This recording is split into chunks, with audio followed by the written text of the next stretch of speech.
तो बच्चों अब हम लोग नेक्स्ट टॉपिक पढ़ने वाले हैं, टाइप्स ऑफ केमिकल रिएक्शन।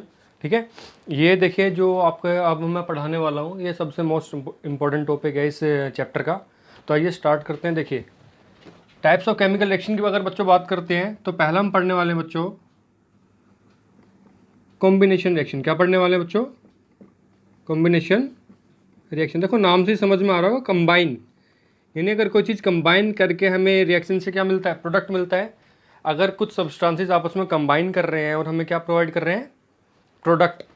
किस तरीके से? देखिए जैसे मान लीजिए हमारे पास दो रिएक्टेंट हैं ए और बी, ये आपस में रिएक्ट करते हैं और हमें बच्चों जो प्रोडक्ट मिल रहा है वो मिलता है ए बी। यानी जो प्रोडक्ट मिलने वाला है वो क्या होगा? सिंगल होगा, यानी एक होगा। इन जिन रिएक्शन में दो या दो से ज़्यादा रिएक्टेंट आपस में कंबाइन करेंगे और जो हमें प्रोडक्ट मिलने वाला है वो सिंगल होगा, तो उस रिएक्शन को बच्चों हम लोग क्या बोलेंगे? Combination reaction. जैसे मान लीजिए रिएक्टेंट एक भी हो सकता है, दो भी हो सकते हैं, तीन भी हो सकते हैं। जैसे मान लीजिए हमारे पास है ए प्लस बी प्लस सी, हमारे पास तीन रिएक्टेंट हैं और जो बच्चों में प्रोडक्ट मिलेगा वो मिलेगा ए बी सी। यानी ये जो प्रोडक्ट हमें मिलेगा बच्चों ये क्या होगा? सिंगल होगा, यानी वन होगा, एक ही होगा। तब हम उस रिएक्शन को बच्चों क्या बोलेंगे? Combination reaction. जैसे मान लीजिए इसकी डिफाइन लिख देते हैं, तो लिखिएगा साथ में, those reactions in which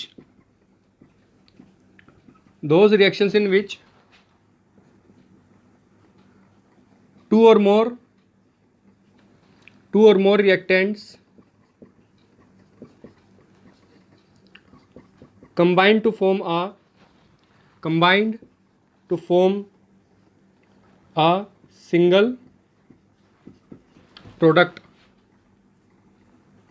These type of reaction is known as combination reaction. सबको मतलब समझ में आया? अब देखिए इसके जनरल एग्जांपल देख लेते हैं। जो मैंने लास्ट टॉपिक में कराया था कैरेक्टरिस्टिक्स में, वही की हम एक क्वेश्चन उठा रहे हैं। कौन सी? देखिए मैंने क्या बताया था, आपके पास मान लीजिए क्विक लाइम है। क्या है बच्चों? क्विक लाइम है। अगर उसमें मैं वाटर ऐड कर देता हूँ तो बच्चों क्या बनता है? स्लेक्ड लाइम, यानी जिसको हम क्या बोलते हैं? Calcium hydroxide. Slaked lime plus में बच्चों क्या निकलती है? उसमें हीट रिलीज होती है। देखिए क्विक लाइम बच्चों क्या होता है? कैल्शियम ऑक्साइड, और वाटर क्या होता है? H2O। तो कंबाइन करके बच्चों क्या बना रहे? स्लेक्ड लाइम, यानी CaOH का होल ट्वाइस, साथ में क्या रिलीज हो रही है? हीट। ये देखिए हीट जो है बच्चों एक फॉर्म है एनर्जी की, तो उसका प्रोडक्ट में काउंट नहीं करेंगे। देखिए ये दोनों कंबाइन हुए हैं, जो हमें प्रोडक्ट जो केमिकल रिएक्शन मिला है वो हमारे लिए क्या है? सिर्फ स्लेक्ड लाइम। ठीक है, ऐसे आप इसके बहुत सारे एग्जांपल्स ले सकते हैं। फॉर एग्जांपल मान लीजिए आपके पास कार्बन है, अगर आप उससे ऑक्सीजन गैस पास करते हैं तो बच्चों क्या बनता है?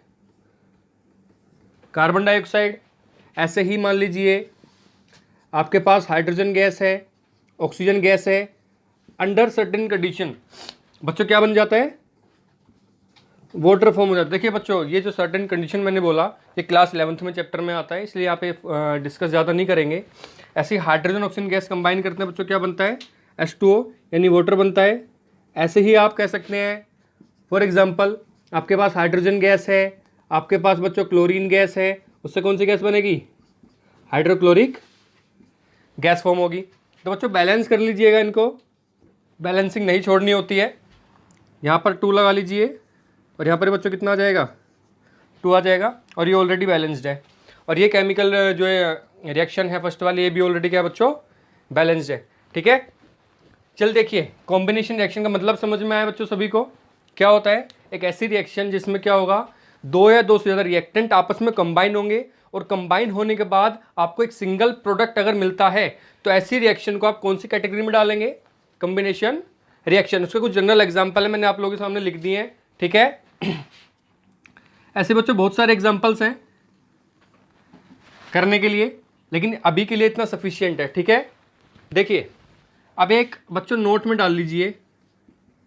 नोट में क्या डालना है? देखिए अब कुछ रिएक्शन ऐसी होंगी जिनमें हीट रिलीज होती है along with the formation of product. देखिए यहाँ पे इस पहली रिएक्शन में देखिएगा प्रोडक्ट के फॉर्मेशन के साथ बच्चों क्या रिलीज हो रही है, हीट। तो ऐसी रिएक्शन को बच्चों हम लोग एक नई कैटेगरी प्रोवाइड करते हैं, वो होती है एक्सोथर्मिक रिएक्शन। क्या होती है बच्चों, exothermic reaction.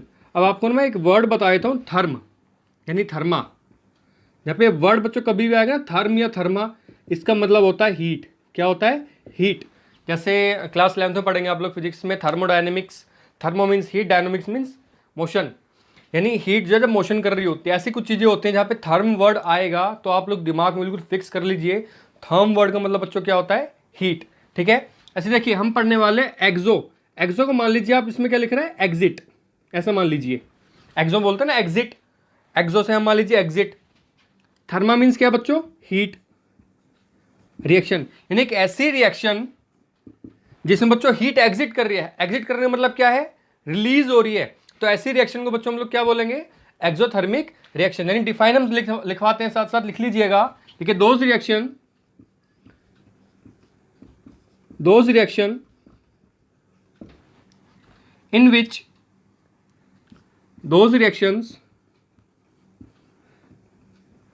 in which heat is released, those reactions in which heat is released along with the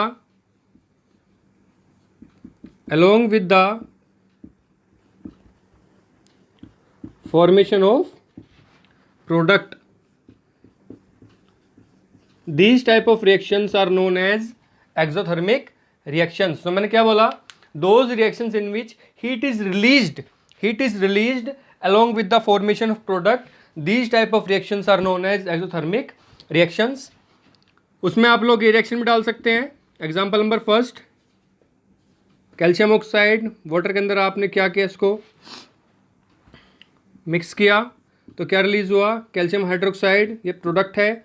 और साथ में बच्चों क्या निकल रही है, हीट रिलीज हो रही है। तो ये किस में आएगा, एक्सोथर्मिक रिएक्शन में। ऐसे एक और लिख सकते हैं आप लोग, जैसे मान लीजिए आपके पास बच्चों मान लीजिए नेचुरल गैस है, नेचुरल गैस को आप बर्न करते हैं। क्या करते हैं नेचुरल गैस को, क्या करते हैं बच्चों, burn. For example natural gas बच्चों क्या होती है, मीथेन, CH4। क्या होती है बच्चों, मीथेन। ये हम चैप्टर नंबर 4 में पढ़ेंगे। सिंपलेस्ट कार्बन की फॉर्म होती है ये, इसको हम क्या बोलते हैं, मीथेन गैस है। अगर आप इसको एयर में बर्न करते हो ऑक्सीजन के साथ तो बच्चों क्या रिलीज होता है, CO2 गैस प्लस वाटर, साथ में क्या रिलीज होती है बच्चों, हीट रिलीज होती है। ठीक है, ऐसे ही एक आप लोग एग्जांपल ले सकते हैं रेस्पिरेशन का, वेरी वेरी इंपॉर्टेंट, रेस्पिरेशन का। इसमें क्या होता है, देखिए जो ग्लूकोज होता है हमारी बॉडी में, मैंने बताया था ग्लूकोज किससे बनता है, जो कार्बोहाइड्रेट्स हैं वो ब्रेक डाउन हो करके हमारी बॉडी में स्मॉल इंटेस्टाइन में किस फॉर्म में एब्जॉर्ब होते हैं, ग्लूकोज की फॉर्म में। चैप्टर नंबर 6 में हम इसके बाद डिटेल में जाएंगे बच्चों। ठीक है, ग्लूकोज के साथ बच्चों ऑक्सीजन कंबाइन करती है और क्या बनता है, कार्बन डाइऑक्साइड गैस फॉर्म होती है बच्चों, साथ में oxygen gas, sorry carbon dioxide gas, water, and साथ में बच्चों निकलती है एनर्जी। एनर्जी यानी कौन सी एनर्जी है बच्चों, ये हीट एनर्जी ही है। ठीक है, यानी जो रेस्पिरेशन है बच्चों वो क्या है, वो भी क्या है, एक एक्सोथर्मिक रिएक्शन ही है। ठीक है, इसके बारे में डिटेल में बात करते हैं, इस क्वेश्चन के बारे में। आई थिंक आप लोगों ने ये फर्स्ट वाला नोट डाउन कर लिया होगा। मैं यहाँ से इसको रेज कर देता हूँ, कॉम्बिनेशन रिएक्शन को।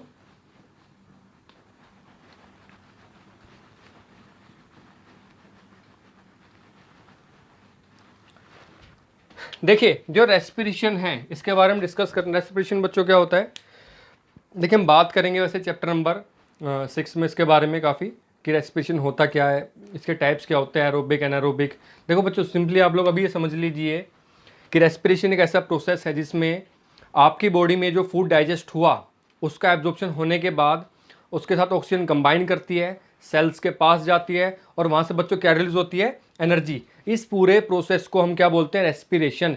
यानी फाइनल जो प्रोडक्ट है जिसकी मैं बात कर रहा हूँ, एक ऐसा प्रोसेस जिसमें कि जो आपका फूड है वो ब्रेक डाउन होने के बाद आपकी बॉडी के अंदर क्या रिलीज होती है, एनर्जी। इस प्रोसेस को बच्चों हम लोग क्या बोलेंगे, रेस्पिरेशन।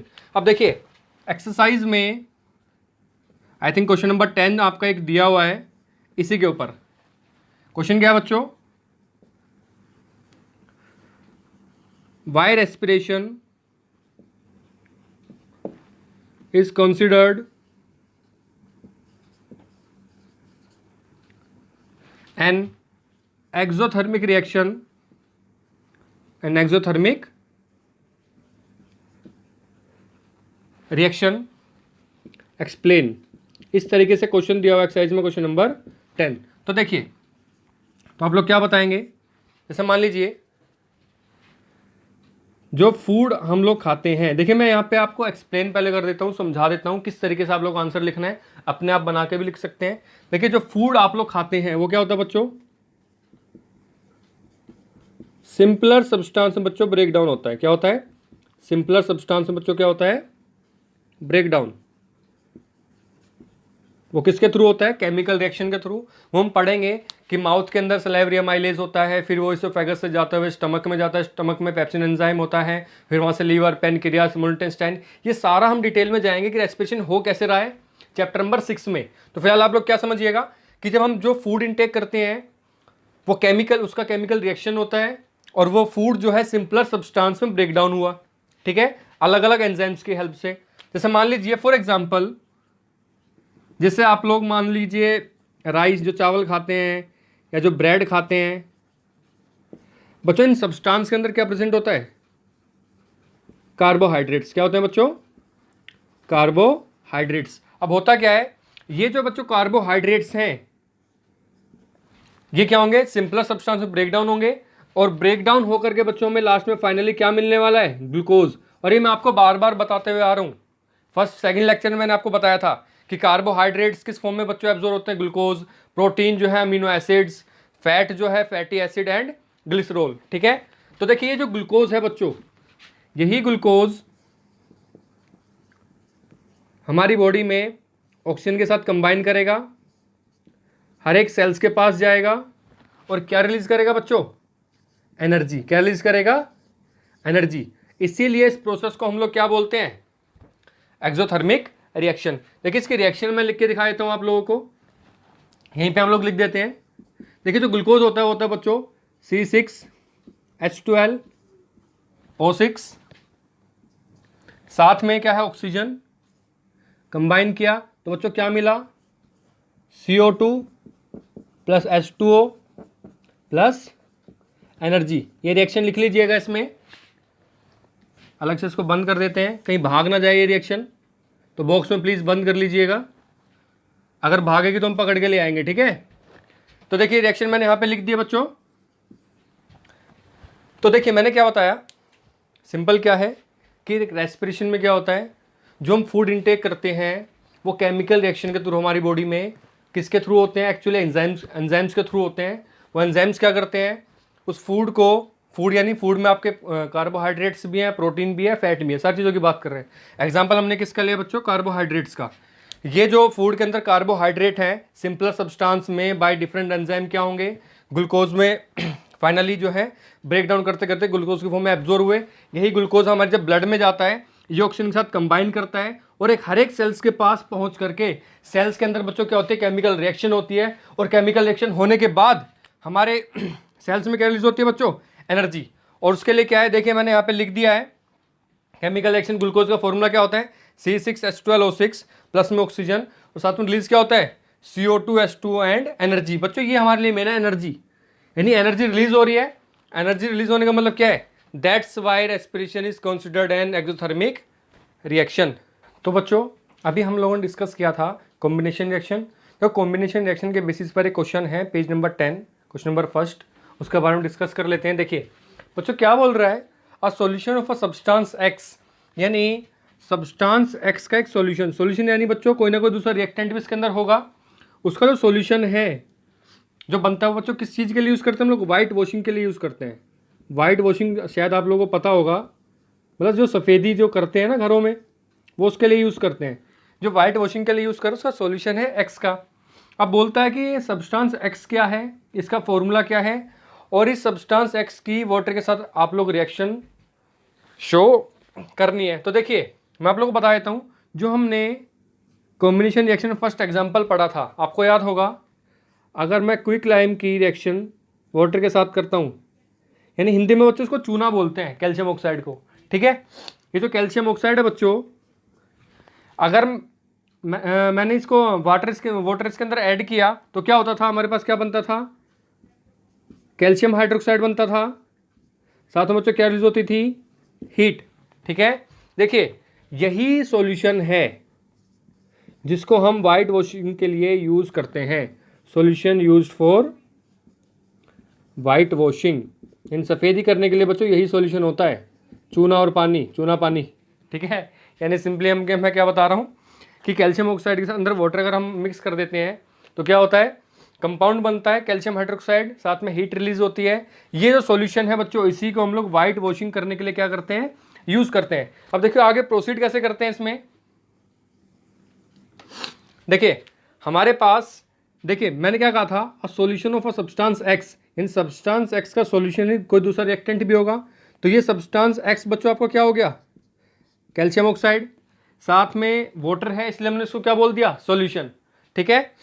तो बच्चों क्या बना, कैल्शियम हाइड्रोक्साइड प्लस में हीट। अब देखिए एक्चुअली होता क्या है, जो वॉल्स वगैरह होती हैं, आप लोगों ने देखा होगा सफ़ेदी करने के बाद, वाइट वॉशिंग करने के बाद काफ़ी शाइन करती है, देखा होगा आप लोगों ने, थोड़े उस पर चमक आ जाती है। अगर आप 1-2 दिन के लिए उसको छोड़ देते हैं तो उस पर थोड़ी शाइनी अपीयरेंस हो जाती है। वो कैसे होती है, देखिए ये जो कैल्शियम हाइड्रोक्साइड बच्चों बनता है, यानी स्लेग लाइम जो बनता है, ये हमारे एटमॉस्फेयर में प्रेजेंट जो कार्बन डाइऑक्साइड है इसके साथ रिएक्शन करता है, और रिएक्शन करने के बाद एक सब्सटेंस बना लेता है बच्चों, क्या, कैल्शियम कार्बोनेट, साथ में क्या होता है बच्चों, H2O।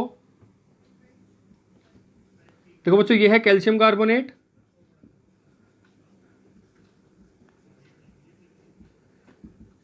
ये बच्चों जो कैल्शियम कार्बोनेट की एक्चुअली लेयर बन जाती है। क्या होता है, जैसे मान लीजिए आपकी वॉल है, आपने क्या किया, कैल्शियम हाइड्रोक्साइड को उसके ऊपर क्या कर दिया आप लोगों ने, क्लियर पूरा मतलब लगा के छोड़ दिया। अब होगा क्या, ये जो कैल्शियम हाइड्रोक्साइड है आपके एटमॉस्फेयर में जो कार्बन डाइऑक्साइड प्रेजेंट है उसके साथ रिएक्शन करेगा, और रिएक्शन करने के बाद बच्चों क्या बनाएगा, कैल्शियम कार्बोनेट एक कंपाउंड बनाएगा, और ये कैल्शियम कार्बोनेट बनने की वजह से ही शाइनी अपीयरेंस आ जाती है वॉल्स पे, शाइनी अपीयरेंस ऑन वॉल्स, ठीक है। देखिए मैं आप लोगों को एक चीज नोट करा देता हूं यहाँ पे बच्चों, स्टेटमेंट आप लोग खुद बना के भी लिख सकते हैं, बड़ा इजी है। कैसे लिखेंगे, when calcium hydroxide react with the carbon dioxide present in the atmosphere, it forms a layer of calcium carbonate on the walls due to which the walls appears to be shiny. ये आप लोग अपने words में बना के लिख सकते हैं, इसमें कोई दिक्कत नहीं है, ठीक है। अब देखिए मैं आपको कुछ चीजें बताने जा रहा हूँ कैल्शियम कार्बोनेट के बारे में, नोट कर लीजिएगा, इसको नोट डाल लेना, और कॉपी पेन बच्चों साथ में लेके बैठना, तभी ये बेनिफिट होगा साइंस में। देखिए जो कैल्शियम कार्बोनेट है इसकी बच्चों डिफरेंट फॉर्म्स होती हैं। क्या होते हैं, डिफरेंट फॉर्म्स होती हैं, यानी कैल्शियम कार्बोनेट यानी CaCO3 की। देखो कई बार हम कैल्शियम कार्बोनेट को बोल देते हैं लाइमस्टोन, तो कंफ्यूज मत करना, यानी कैल्शियम कार्बोनेट की फॉर्म क्या बच्चों, लाइमस्टोन। ऐसी बच्चों एक फॉर्म और होती है, ऐसे ही चौक के अंदर ही बच्चों क्या होता है, कैल्शियम कार्बोनेट होता है। अगर मैं ऐसे ही बात करूं बच्चों, मार्बल जो होता है बच्चों, मार्बल के अंदर भी क्या होता है, कैल्शियम कार्बोनेट ही मोस्टली प्रेजेंट होता है। तो कंफ्यूज मत होना, अगर कभी ब्रैकेट में यहाँ पे लाइमस्टोन लिखा हो तो कंफ्यूजन मत करना, उसका मतलब क्या है कि उसके अंदर कैल्शियम कार्बोनेट ही प्रेजेंट है। क्लियर है सबको, आई थिंक ये क्वेश्चन सबको समझ में आ गया होगा। देखिए तो क्वेश्चन हमारा देख लेते हैं, name the substance x. Substance x बच्चों क्या है हमारा, कैल्शियम ऑक्साइड, या आप इसको क्विक लाइम या लाइम लिख सकते हैं, कोई दिक्कत। ऐसे ही राइट इट्स फॉर्मूला, फॉर्मूला बच्चों आप लोगों के सामने लिख दिया मैंने already, CaO calcium oxide, formula इसका है हमारे पास CaO, ठीक है। अब केमिकल रिएक्शन क्या है, ये जो मैंने लिखी है बच्चों, यही क्या है इसकी केमिकल रिएक्शन। यानी आई थिंक आप लोगों को समझ में आ गया होगा ये क्वेश्चन अच्छी तरीके से, तो प्लीज इसको नोट कर लीजिए, फिर मैं जो है आगे प्रोसीड करता हूं। नोटेड, चलिए आगे बढ़ते हैं बच्चों। अब हम लोग अगले टाइप की रिएक्शन की बात करने वाले हैं, वो क्या होगी? Decomposition reaction. क्या होगी बच्चों? Decomposition reaction. एक सेकंड में जरा कैमरे की टाइमिंग चेक कर लेता हूं, अदरवाइज ये कहीं पता लगा बंद हो जाए। मैं भी टाइम है तो देखिए, सेकंड टाइप की रिएक्शन की बात करते हैं बच्चों, decomposition reaction.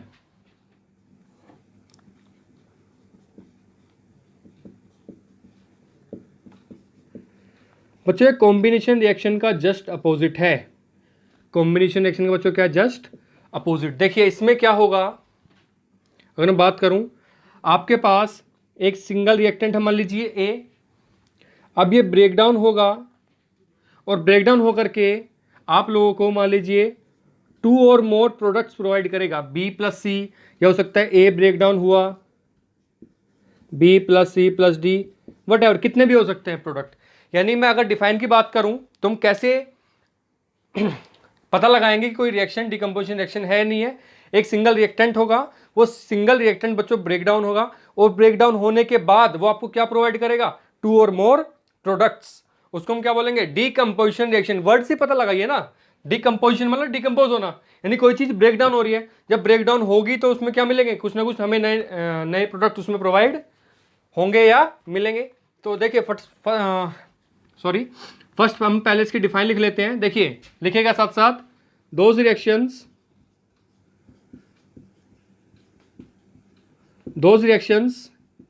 in which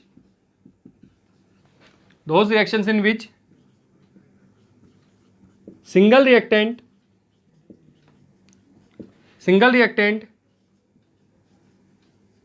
decomposes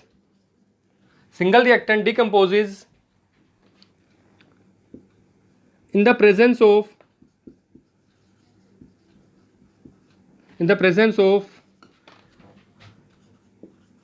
heat, light or electricity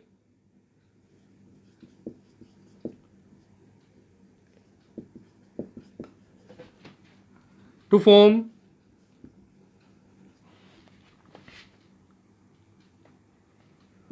two or more products. देखिए बच्चों क्या लिखा मैंने, वो रिएक्शन जिनमें जो सिंगल रिएक्टेंट होगा वो डिकम्पोज होगा। बच्चों डिकम्पोज होगा किसी न किसी फैक्टर की प्रेजेंस में, जैसे मान लीजिए हीट हो या लाइट हो या इलेक्ट्रिसिटी हो, उसके बारे में हम आगे फर्दर डिस्कस करेंगे। उनकी प्रेजेंस में क्या होगा? ब्रेकडाउन होकर के डिकम्पोज होकर के क्या देगा बच्चों में? 2 और मोर प्रोडक्ट। यानी सिंगल रिएक्टेंट जहां पर दिखाई दे और उसके प्रोडक्ट 2 या 2 से ज़्यादा हमें मिल रहे हों तो कौन सी कैटेगरी में उसको डालिएगा? Decomposition reaction. जैसे मान लीजिए हम एग्जांपल से लेके बात करते हैं, ज़्यादा बेटर रहेगा, केमिस्ट्री में एग्जांपल ज़्यादा अच्छे होते हैं समझाने के लिए। फॉर एग्जांपल देखिए, जैसे हमारे पास मान लीजिए ये हमारे पास फेरस सल्फेट के क्रिस्टल्स। क्या है बच्चों? Ferrous sulphate crystals. बच्चों यहाँ से क्वेश्चन भी आते हैं, रिएक्शन इंपॉर्टेंट है, ध्यान रखिएगा। Ferrous sulphate crystals. एक चीज़ का ध्यान रखिएगा, क्रिस्टल्स का मतलब क्या होता है? क्रिस्टल्स का मतलब वो चमक रहे हैं, जैसे नमक होता है ना। क्रिस्टल्स का मतलब क्या? उसके अंदर वाटर प्रेजेंट है। जहाँ पर भी क्रिस्टलाइजेशन चैप्टर नंबर 2 में पढ़ेंगे, जहाँ पर भी वाटर प्रेजेंट होगा तो उस कंपाउंड को हम लोग क्या बोलेंगे बच्चों को? क्रिस्टल्स। देखिए मैंने इसको बच्चों हीट किया, क्या किया? हीट। और ध्यान रखिएगा इनका कलर बच्चों होता है ग्रीन। इसको लर्न कर लीजिएगा, आप लेबोरेटरी में ऑब्जर्व भी कर सकते हैं, लेकिन साथ में लर्न कर लीजिएगा, बहुत बार इसके कलर पूछे जाते हैं। तो फेरस सल्फेट के जो क्रिस्टल्स है बच्चों, इसका कलर क्या होता है? ग्रीन। देखो जब इसको हम हीट करेंगे, हीट करने से क्या होगा कि इसके अंदर जो वाटर है वो इवेपोरेट हो जाएगा। तुम्हारे पास क्या बचेगा बच्चों? FeSO4। ये फॉर्म कैसे आ जाएगी? सॉलिड फॉर्म आ गई हमारे पास बच्चों। इसका कलर होता है व्हाइट। क्या होता है? व्हाइट। और इसको हम बोलते हैं फेरस सल्फेट। सिर्फ इसको क्या बोलेंगे बच्चों? फेरस सल्फेट बोल सकते हैं आप लोग, या मैंने बताया था फर्स्ट लेक्चर में आयरन सेकंड सल्फेट। एक्चुअली ये नाम ज़्यादा बेटर रहेगा, आयरन सेकंड सल्फेट, या आप लोग इसको सिंपल क्या बोल सकते हैं? Ferrous sulphate. अब देखिए होगा क्या, आपके पास ये जो फेरस सल्फेट है, अगर बच्चों इसको हम फर्दर हीट करते हैं, फर्दर हीट करने के बाद ये क्या होता है? Ferric oxide. याद आया आपको? Fe2O3 में ब्रेकडाउन होगा, साथ में 2 गैसेज रिलीज होती हैं, sulphur dioxide and sulphur trioxide, bracket में ऐसे लगा देता हूँ एरो ताकि आप लोगों को समझ में आ जाए। इस एरो का मतलब मैंने आप लोगों को बताया था। ये देखिए बच्चों, ये जो फेरस सल्फेट है इसका कलर है वाइट, और ये जो आयरन का थर्ड ऑक्साइड है ये हम इसको फेरिक ऑक्साइड ही बोलते हैं। फेरिक ऑक्साइड आपके एनसीईआरटी में गिवन होगा, तो हम यहाँ पे इसको प्रीफर करेंगे। आयरन थर्ड बेटर रहेगा, आयरन थर्ड ऑक्साइड। ठीक है, ये आयरन थर्ड ऑक्साइड जो बच्चों है इसका कलर होता है कैसा, थोड़ा बच्चों रेड ब्राउन कलर का होता है। कैसा होता है? Red brown. ठीक है, और बच्चों ये जो गैसेज हैं sulphur dioxide and sulphur trioxide, इनकी थोड़ी अनप्लीजेंट स्मेल होती है। क्या होती है? Unpleasant smell. यानी जब आप इसको सूंघेंगे या स्मेल करेंगे थोड़ा अच्छी स्मेल नहीं आएगी, थोड़ा अजीब सा लगेगा। ठीक है, जैसे रोटन एग होता है ना, सड़े हुए अंडे, ऐसी थोड़ी स्मेल्स इनकी होती है। क्लियर है? तो ये देखिए यहाँ पर मैं जो आपको बताना चाह रहा हूँ, देखिए आपके पास था फेरस सल्फेट यानी सिंगल रिएक्टेंट। ये बच्चों किसका सिंबल है? हीट का सिंबल है। हीट की प्रेजेंस में क्या हुआ बच्चों? डिकम्पोज हुआ। डिकम्पोज हो करके इसने क्या दिया हमें? Ferric oxide, sulphur dioxide, sulphur trioxide. इसका मतलब क्या है? A reaction in which single reactant decomposes in the presence of a factor like heat to give two or more product. These type of reactions are known as decomposition reaction. I think आप लोग clear हो गया होगा क्या है single reactant. सिर्फ क्या आपके पास फेरस सल्फेट, आपके पास जो प्रोडक्ट बच्चों क्या क्या आए हैं? Iron third oxide, sulphur dioxide and sulphur trioxide. Clear है सबको? तो देखिए ये किसका एग्जांपल हो गया? डिकम्पोजिशन रिएक्शन का। ठीक है, अब चलिए थोड़ा आगे बढ़ जाते हैं। ऐसे ही बच्चों में अगर एग्जांपल की बात करूं, अब एक नई तरह की रिएक्शन, इसको हम नाम देने वाले हैं थर्मल डिकम्पोजिशन रिएक्शन। किसकी बात कर रहे हैं बच्चों? Thermal decomposition reaction. एक मिनट बच्चों वेट कीजिएगा, मैं जरा कैमरे की एक बार टाइमिंग नोट कर लूँ। पता लगा मैं पढ़ाता चला गया सेकंड लेक्चर की तरह और टाइम ही नोट नहीं हुआ। तो बच्चों एक काम कीजिए, टाइम ओवर होने वाला है तो आप लोग इसको पहले नोट डाउन कर लीजिए। नोट डाउन करते ही हम लोग फिर आगे फर्दर इसमें प्रोसीड करेंगे। ठीक है, चलिए नोट कर लीजिए इसको।